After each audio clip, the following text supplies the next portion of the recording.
Hi, Joe Saunders from Miniature Landscape Hobbies here. In this episode, we're going to do an unboxing. An unboxing of a set that's very important to me.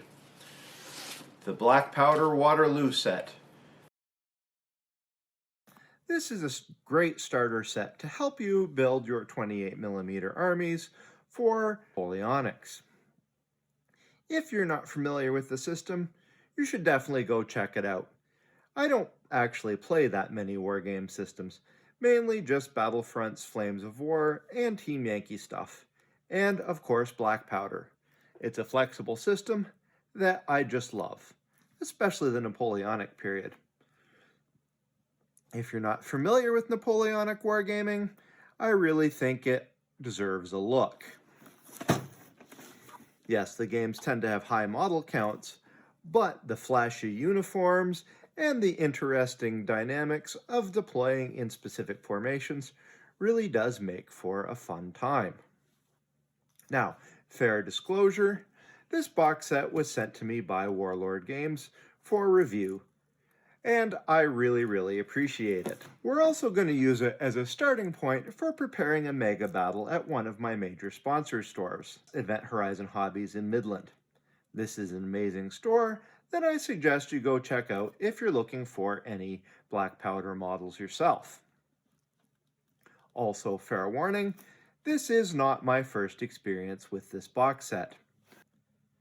I've been playing black powder Napoleonics now for about a year with my son Mitchell. Mitchell got me into it, and I really haven't turned back. I'm enjoying the modeling aspects, and I'm enjoying the actual game itself. This box set gives you everything you need for both. If you're a new player, this is great because it includes the rules and enough models to get your army started. And if you're a veteran player, it contains a lot of core troops that lets you flesh out your existing armies.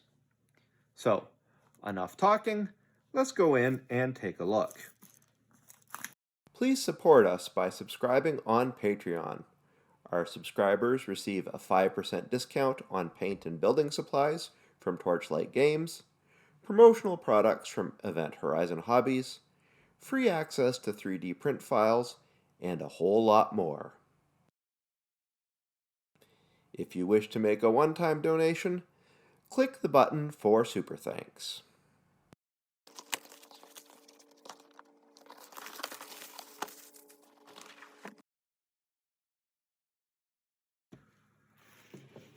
First thing you see is that this is a huge box set full of models and reference materials. First up is the rulebook, and we're talking about the 2nd edition version. This was written by Rick Priestley, which is also very nostalgic for me because, like a lot of players in my age group, I got started playing Rogue Trader, the original Warhammer 40,000, which was written by Rick. Now, I know these rules pretty well after about a year, and this book doesn't just give you the information to start with Napoleonics. You could fight almost any type of battle from the Black Powder era. You like the North American Wars in 1812, and who doesn't? Well, at least in my area, who doesn't, since we're Canadian. Next, we have just a little bit of detail to give us a primer on Waterloo. I really like these sorts of features in my game systems because what it does is it gives us a chance to learn some basics. If we want to jump off by reading the history books, we certainly can. This is just sort of a signpost to point us in the right direction.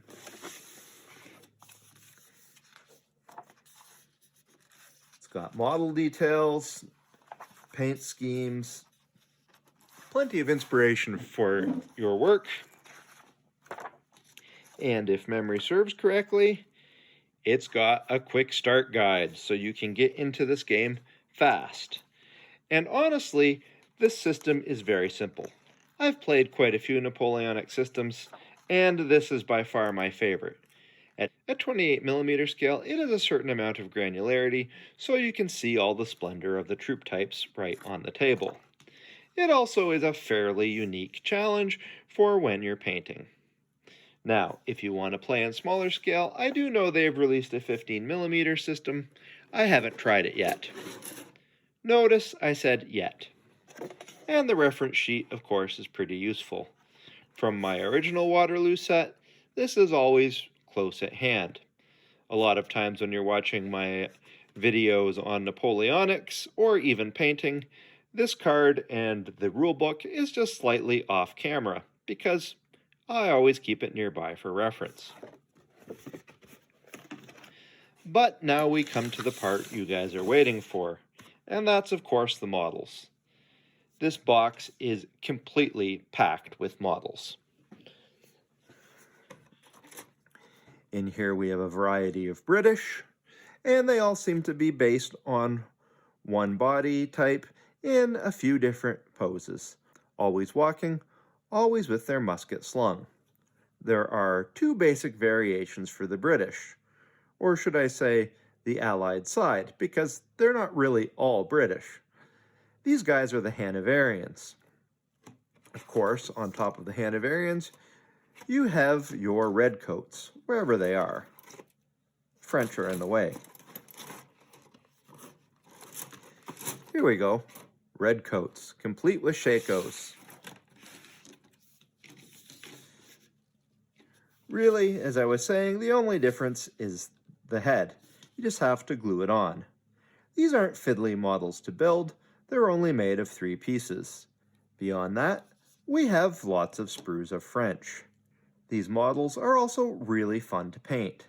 The greatcoats are a good subject, and you can paint a variety of colors and still make the models look historically correct.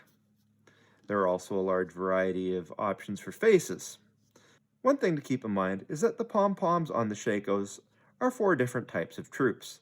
The thistle-shaped ones are for the skirmishers and the grenadiers.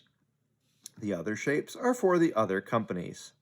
Initially, when I built my first box, I didn't understand this, and there's a few errors. If you see my models in the photos or in the future, please try not to notice. So, in here we have truly an awesome number of models.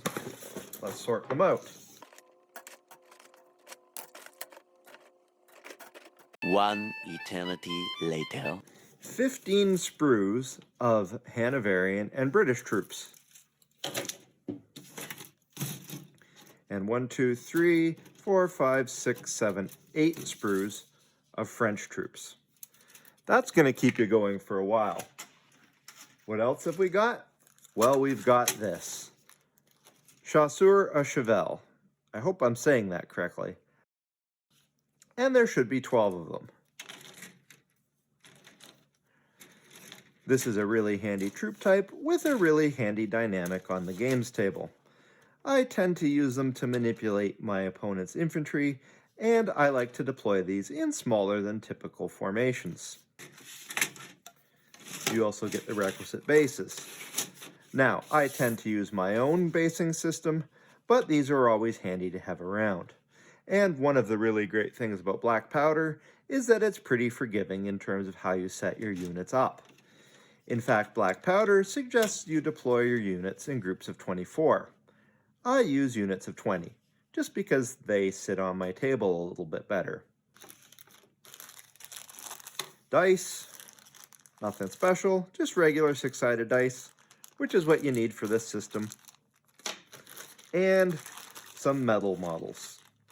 In here we'll see parts of a cannon.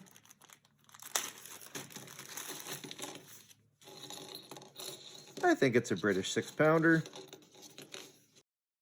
And this is an old-fashioned metal kit. So you'll need to break out the super glue to build it. There we go, with 4 crew. Then there's 2 more exclusive models, a French commander and a British commander.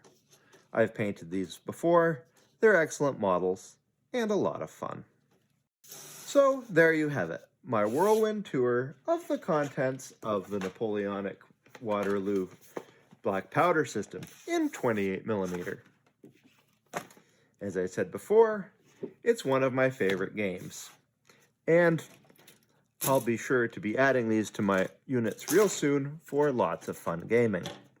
One thing to keep in mind is that if there is one drawback with this set, it's that there isn't any command sprues. There isn't a lot of variation in terms of the troops, and every infantry model is standing with their weapon slung on their shoulder. This isn't a problem on the tabletop, and it does make them easier to paint, but it does detract from the variety a little bit. Nevertheless, you can go out and get the command group separately if that bothers you. In the meantime, it's something you can paint up and get on the table so you can start enjoying the system right away.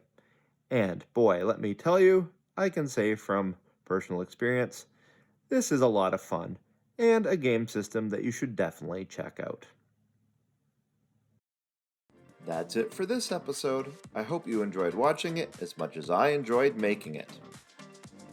Please remember to subscribe, press the bell button so you get immediate notification on our videos, and until next time, remember to keep building life in miniature.